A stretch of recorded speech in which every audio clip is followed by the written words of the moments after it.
ASMR review show. For this video, I'm doing a quick impromptu review of the new Martin Scorsese movie, Killers of the Flower Moon. Man, talk about a movie title that goes hard, am I right? Yeah, probably won't be a long video. Very unrehearsed, very simple. My hair's kind of a mess, but I'm sure some people would like to hear me talk about this movie. I was originally planning on making this part of a video discussing all of Martin Scorsese's films, but I have not seen all of them yet. I was trying to get around to that, and I haven't, because he's got a lot of movies, a very long career stretching back to the 60s, and many of them are very long, right? Like, I still haven't seen The Irishman, which I probably should. Apparently it's good. And now we have this next one, Killers of the Flower Moon, about the series of murders in the Osage tribes and land. And yeah, I'm not gonna. It's pretty awesome. It's pretty good. Very epic indeed. 3.5 hours, but it feels like a long movie, but it actually flows quite well. Though I think some people are over exaggerating how well it flows. Like, there are a lot of very slow scenes with very minimal dialogue or no music. It doesn't have that frantic energy that lots of Martin Scorsese's biggest movies have, like Goodfellas or Casino or Wolf of Wall Street, right? This one does not have much of that at all. It's there in very little short bursts, but very minimal. There's like a stretch where it's like very slow, and it's like, it seems like 1 hour straight of just sort of a hand drum type beat. Yeah. But that's okay, right? It still flows very well. It's just not a frantic 3.5 hours, you know? It's not John Wick or Lord of the Rings. But it's very good. No, I think it was a good length for a film, surprisingly. It feels long. But at the end of it, I wasn't like checking my watch like, okay, when is this movie going to end? I kind of felt like, oh, I think we're about to the end. Oh, I think this is the last scene. Ah, the movie is over now. Okay, that was good. So, that was good. And of course I watched this in a theater so I could get the true Marty experience the way he intended, which was having Taylor Swift songs faintly audible in the background coming from the next theater over, because there's also the Taylor Swift Eras Tour concert film in theaters. So it was very funny to see like court trials going on, and in the background hearing, "It's me, hi, I'm the problem, it's me." Or to hear characters talking about a feud, and then in the background, "'Cause baby, now we got bad blood. Yeah, baby, now we got bad blood. Hey." So, yeah, that was pretty funny. I made a joke that, like, you know, we should get the Killers of the Flower Moon, Taylor's version, where you, like Dark Side of the Rainbow, you know, you gotta play Wizard of Oz and sync it up the Dark Side of the Moon. You gotta sync up Taylor Swift The Eras Tour audio to Killers of the Flower Moon, and maybe something will happen. I don't know.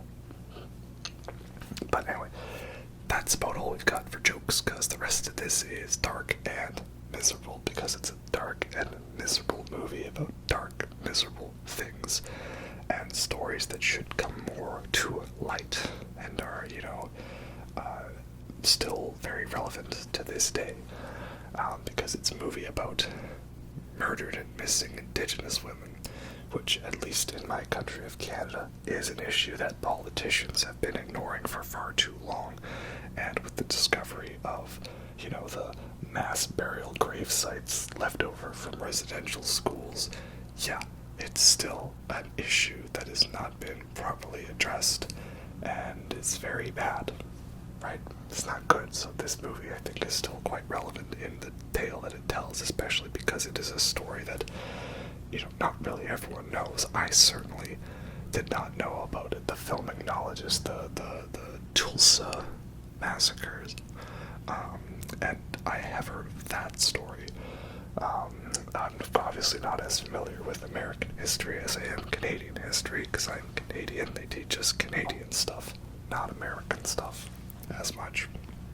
I don't think this movie does a good job of addressing the way it's framed. That is mainly from Leonardo DiCaprio's character, Ernest.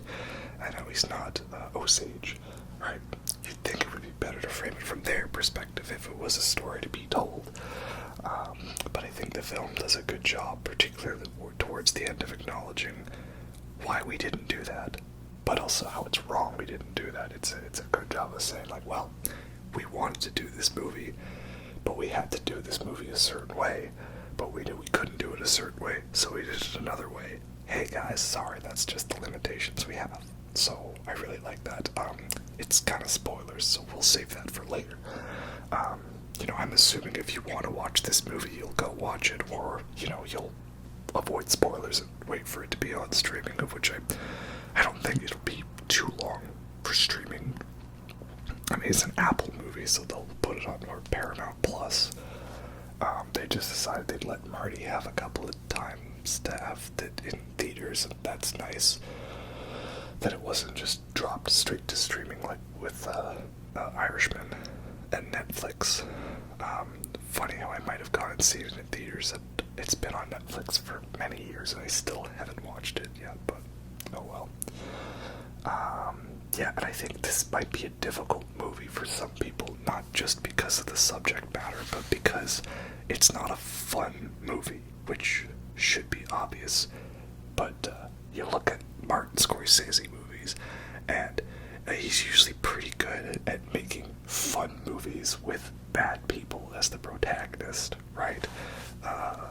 Taxi Driver, King of Comedy, Goodfellas, Casino, The Departed, Wolf of Wall Street, right? He's got a lot of movies where the main people aren't really good guys, right? They're the protagonist, but that doesn't mean they're a good person. But you kind of understand why they're that way, and you're not necessarily agreeing with them, but you're kind of rooting for them, or you're kind of on their side, but you're not really, but like, you're entertained by it, and you want to see what happens, right? Like Wolf of Wall Street does a good job of establishing that Jordan Belfort is not really a good guy, but you're entertained by him. It's fun to watch, right? The same cannot be said for Ernest in Killers of the Flower Moon. He's not a good guy. He's scum. He's slimy. He's pathetic. He's a just following orders kind of guy, right? So it's not an easy watch in that way. And it's interesting to see how Scorsese's kind of like, flipped the script on the way he normally does films about bad people, right? Like, it doesn't seem like his life is very fun. But you watch Goodfellas and it seems like, oh yeah, being Ray Liotta's character would be a ton of fun for a certain amount of time. You don't get that here. So I like that, a fun subversion of expectations. And then it allows us to see more tragedy through Lily Gladstone's character, Molly, who of course is great, and everyone's talking, give her the Oscar, and well, yeah, pretty much. So that is good. She's fantastic. I don't know too much about Osage, like cultures and traditions, so if they've done a good job of representing it in the film, I wouldn't know. I hope they did. I think they had consultants on that. So, if you are someone who's Osage or knows more about that, you're better inclined to judge that part of the movie than me. That's my limitations, I don't know. But from what I saw, it looked pretty good, in my humble, uneducated opinion, shall we say. Yeah, I do need to watch this again before I fully commit to how much I love it. But also it's tough because it's these types of movies where, like, they may be really good, really awesome, but how many times are you going to watch it, right? Goodfellas is very easy to watch, right? Casino's easy to watch. I like some of Scorsese's lesser ones. Like, my favorite film by him is probably actually The Last Temptation of Christ, which I know is not a popular answer. And then my second favorite by him is probably Silence. So I guess the more he gets into the religion type stuff, the more I like him. And we get a couple of really good scenes in this film, particularly one involving a character who's about to pass away.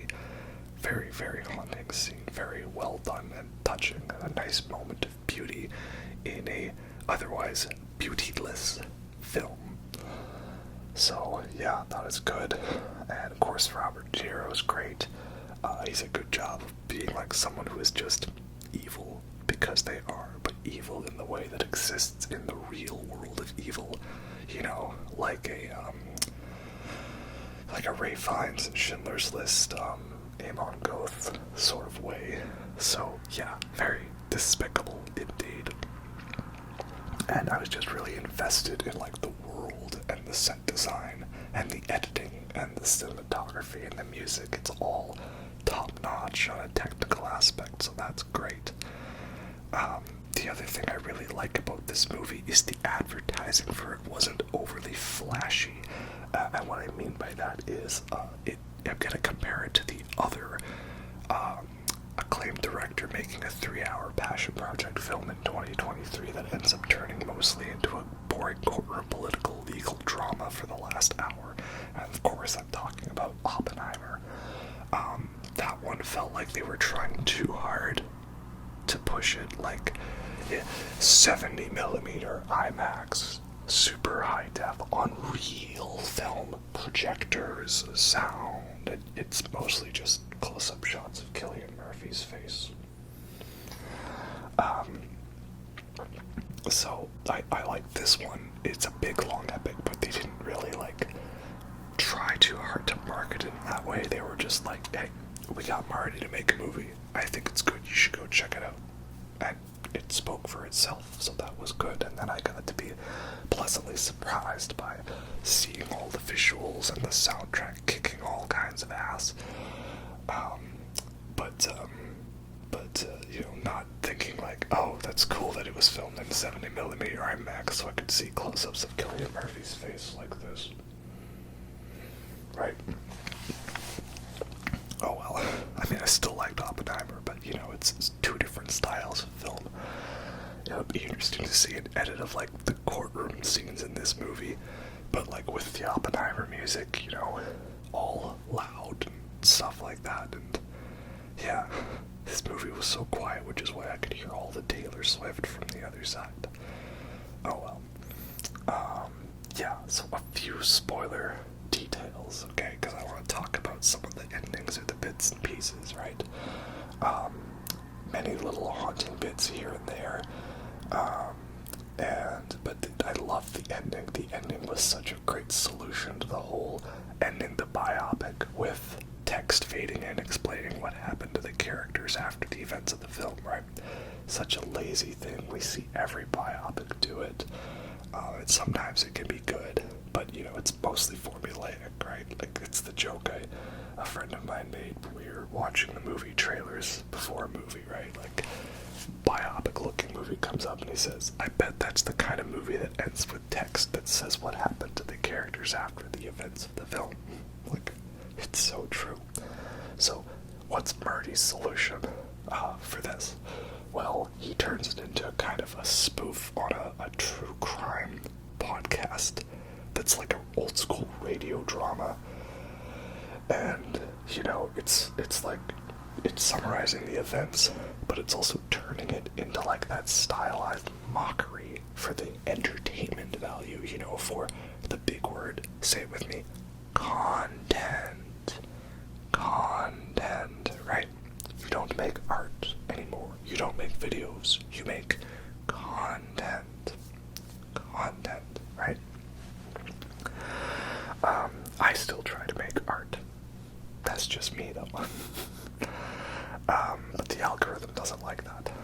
We want content. And that's what it is. It's you know, kind of satirizing the making of content out of horrific events, right? And it's like got a sponsorship thing. They shoehorn this product into the script. They just have a bunch of white people railing off Osage accents and all that. Um, yeah, it's kind of despicable, right? And it's, you know, it's played for laughs, like, ooh, look, sound effects, it's quirky, right? Like, almost like it's a Wes Anderson movie, which is ironic, seeing as Wes Anderson had a movie earlier this year that was about a play about the making of a play about a movie that was actually about a play, right?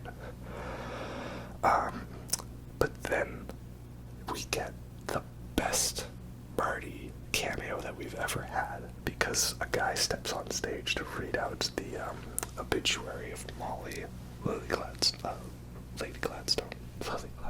character. I'm bad at names. It's been a long day.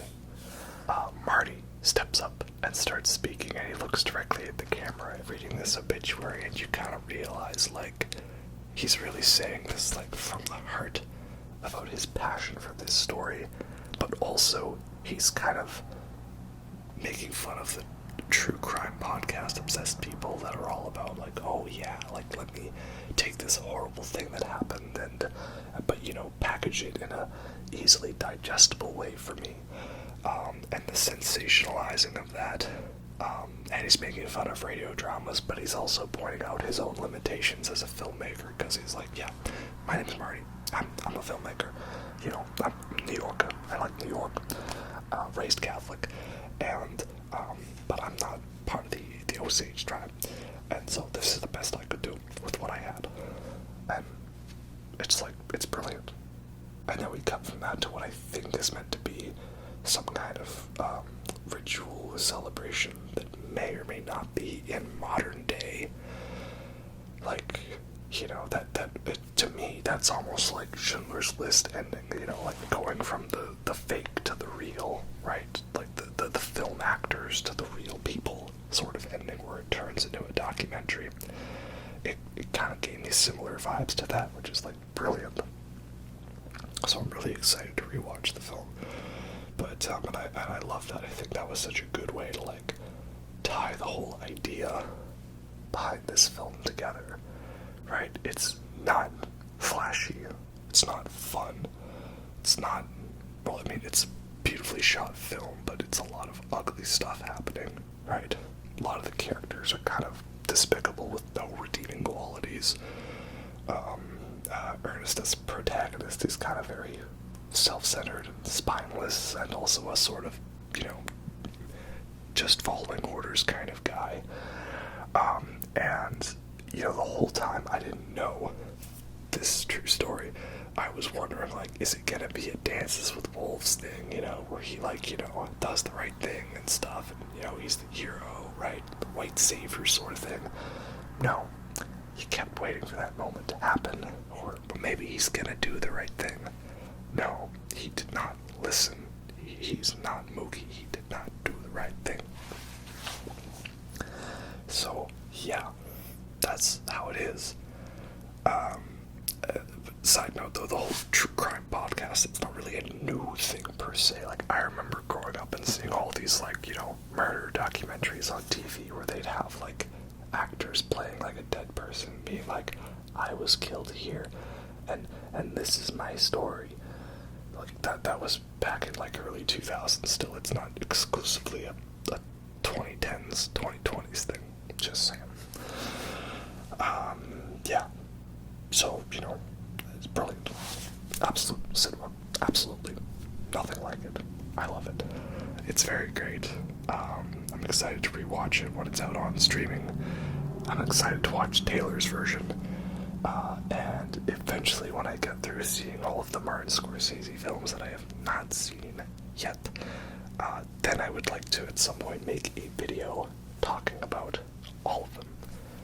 But that's a long video, because there's a lot of long movies that he's done, and some of them I'm not looking forward to, because apparently some of them are kind of meh.